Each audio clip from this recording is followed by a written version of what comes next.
केंद्रीय अर्थमंत्री निर्मला सीतारामन यांनी आज केंद्राचा अर्थसंकल्प सादर करण्यास सुरुवात केली आहे। लोकसभा निवडणुकीनंतर तिसऱ्यांदा सत्तेत आलेल्या मोदी सरकारचा हा पहिलाच अर्थसंकल्प आहे। त्यामुळेच यावेळी अर्थसंकल्पाकडे सर्वांचं लक्ष लागलंय। निर्मला सीतारामन यांनी पहिल्या 15 मिनिटात काय काय सांगितलंय ते आपण पाहू। केंद्रीय अर्थमंत्री निर्मला सीतारामन यांच्याकडून अर्थसंकल्प मांडण्यास सुरुवात झाली आहे। सुरुवातीलाच पंतप्रधान नरेंद्र मोदी यांचं अभिनंदन आणि सलग तिसऱ्या वेळी संधी दिल्याबद्दल जनतेचे आभार त्यांनी मानले आहेत। जागतिक स्तरावर अस्थिरतेचं वातावरण असताना भारताची अर्थव्यवस्था प्रगतीपथावर असल्याचा दावा अर्थमंत्र्यांनी केलाय।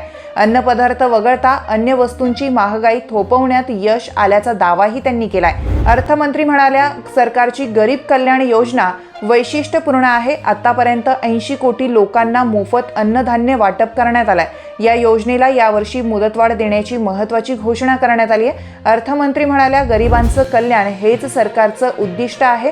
युवकांच्या कल्याणासाठी सरकारने भरीव निधी दिला असून त्यांच्यासाठी अनेक योजनांची अंमलबजावणी आतापर्यंत करण्यात आली आहे। तर कृषी क्षेत्राची उत्पादकता वाढविण्यासाठी संशोधनावर भर देण्यात येणार असल्याचंही अर्थमंत्र्यांनी स्पष्ट केलंय। यासाठी वैज्ञानिकांची मदत घेणार असल्याचं त्यांनी सांगितलंय। शेती उत्पादन वाढविणं हे सरकारचं लक्ष असल्याचंही त्यांनी सांगितलंय। याशिवाय हे सरकार नैसर्गिक शेतीवर भर देणार असल्याचं त्यांनी स्पष्ट केलंय। त्याशिवाय ग्रामपंचायतीची मदत घेण्यात येणार असल्याचंही त्यांनी सांगितलंय। अर्थमंत्री म्हणाल्या, तेलबियांच्या उत्पादनात स्वयंपूर्णतेसाठी अधिक प्रयत्न करण्यात येणार आहे।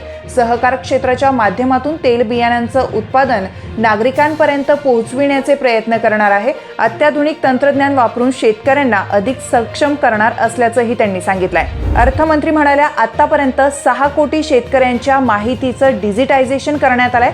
सहकार क्षेत्राच्या माध्यमातून तेलबियांचं उत्पादन नागरिकांपर्यंत पोहोचविण्याचे प्रयत्न सरकारकडून केले जाणार आहे।